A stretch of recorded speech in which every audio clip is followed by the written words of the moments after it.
The Junior Springboks have steamrolled their way to the top of Pool A and the Under-20 World Championship semi-finals. And in this episode, you are going to get a front row seat to their latest demolition job and annihilation of Scotland. It started with the most extraordinary try. Scotland were on the charge, dominating the opening stages. We're talking the first 3 or so minutes here, where they had virtually all the ball and all the possession. I couldn't quite make out, but I thought it was their fly half Matthew Irwin who went with the kick pass that Jaco Williams read it brilliantly to intercept and then went on a run. Beat a few defenders before kicking ahead, collecting the ball himself and completing a sensational 80-meter try. I'm not sure you're going to see better than that at any level of rugby. Absolutely brilliant. And we had our second try of the day after just 9 minutes. Captain Thando Biela going over after a line-out maul drive. Oh, we are so good at those, aren't we? It's just in our DNA, if you ask me. Don't bring up the Italy try from that test match at Loftus against the Senior Springboks, of course. The third try was another thing of beauty. This time, Keanu Everson broke away from the fringes and nearly went all the way, but he was stopped, not a problem, as we just did really well to get quick ball before a skip pass that sent Dominic Malchus through the gap. I wonder if any Scottish spies might have been able to help them prevent that skip pass try. Right now, at this point, I'm just thinking, if I keep up with this pace, this entire episode will just be me rehashing each of our tries. It took just 15 minutes for us to secure the try bonus point when Jaco Williams went over for his second of the afternoon. I think what would have been most pleasing about this win for coach Kevin Foote is the fact that he made wholesale changes and the new look side went onto that field and just carried on straight from where the so-called first choice team left off. That brings 2 big positives for South Africa.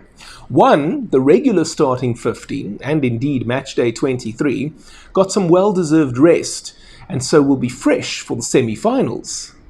But there is a backup group of players here who have just announced to Coach Foote that they can play too.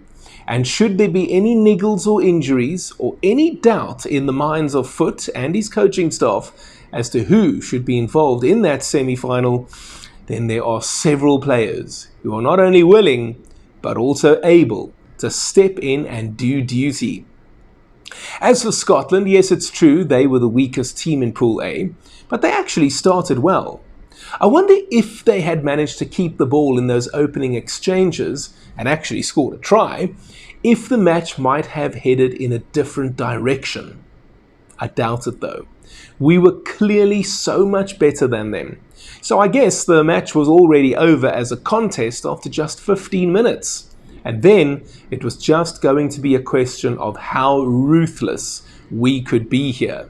And so Oliver Reed dotted down for the Junior Boks, but at least the Scots did not just lie down. Seb Stephen going over for the Scots. It's a great sight in rugby, isn't it? To see a front rower bursting his way over. It was actually Jack Hocking who broke through a tackle attempt, and that allowed him to put Stephen through.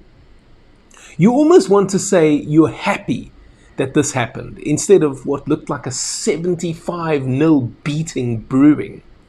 Immediately, the Junior Boks hit back though. Dominic Malchus again with a great breakthrough before sending fullback Guillermo Mentu over.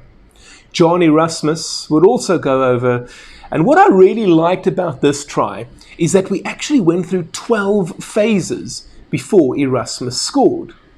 That just shows us that this team is patient in attack and has plans and structure in the way they go about their business. Yes, we have a sublime backline that has scored all-time top 10 tries this tournament so far. They're incredibly easy on the eye. They really do play sexy rugby. But there are also fundamentals and basics that must never be forgotten. And the Erasmus try was an example of that for me. Sometimes You need your forwards to just carry that ball forward and gain meters at a time. And sometimes you don't gain meters, maybe centimeters and even millimeters. But that's the hard work and the dirty work that a lot of folks don't always appreciate. Especially when you have men like Mentu, Uester, Williams, Pede and Nglozi working their magic in the backline. And so the score at the break in Calvisano was South Africa 45, Scotland 7. I guess it also just shows what I know, because my score prediction was 35-15, and that was full-time, not half-time, by the way. They were utterly blown away by our boys. And the start of the second period wasn't going to be easy, because Scotland lost Charlie Moss on the stroke of the interval after a tackle that included head contact on Cheswell Uester. I guess at this point I was thinking South Africa could put 100 on the board here.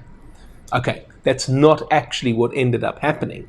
Instead, it was a combination of us maybe taking our foot off the gas a little bit, and the Scots getting their act together and putting in a far better showing in the second 40. And that in itself is not a bad thing.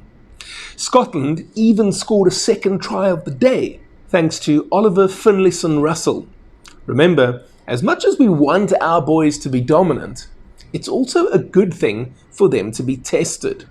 So just running over the opposition isn't exactly helpful.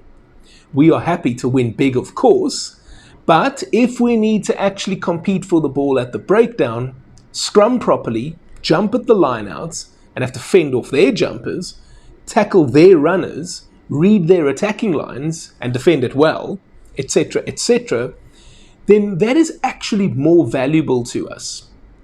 Especially when you factor in that a lot of the boys who played in this match for us were playing their first match of the tournament. So in that sense, they were getting a proper workout, especially in that second half. I'm not going to complain about that.